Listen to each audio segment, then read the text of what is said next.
જોઈ રહ્યા છો ગુજરાતની એક એવી ચેનલ કે જે તમારા શહેરના પળે પળના સમાચારો તમારા સુધી પહોંચાડે છે। સ્વાગત છે આપનું A1 અભિક્રાઇમ ન્યૂઝમાં। હું છું એન્કર અર્પિતા પટેલ। શ્રી માનવ સેવા ચેરિટેબલ ટ્રસ્ટ ગોંડલ દ્વારા તારીખ 16/6/2026 મંગળવારના રોજ દાતાશ્રી તરફથી સાંપ્રત education and charitable trust Vijapur દિવ્યાંગ આશ્રમના 30 બાળકોને વિજાપુરથી લક્ઝરી બસમાં બેસાડી સોમનાથ ભાલકા તીર્થ ત્રિવેણી સંગમ ખાતે પ્રવાસનું આયોજન કરી સોમનાથ મહાદેવના દર્શન કરાવેલ, જેમાં ટ્રસ્ટ બહેનો તથા ભાઈઓના સહયોગથી દરેક દીકરાઓને તેમના કેરટેકર સ્ટાફ સાથે કુલ 35 લોકો માટે અલગથી જરા પણ તકલીફ ના પડે તે રીતે સન્મુખ દર્શન કરાવવાની વ્યવસ્થા મંદિર મંડળ વ્યવસ્થાપક સોમનાથ આપવામાં આવી હતી।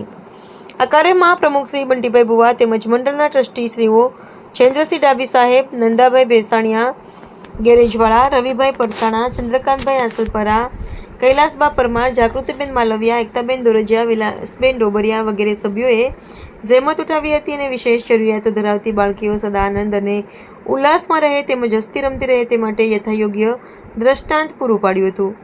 રિપોર્ટર ભાવેશ ગોહિલ, ઉપલેટા।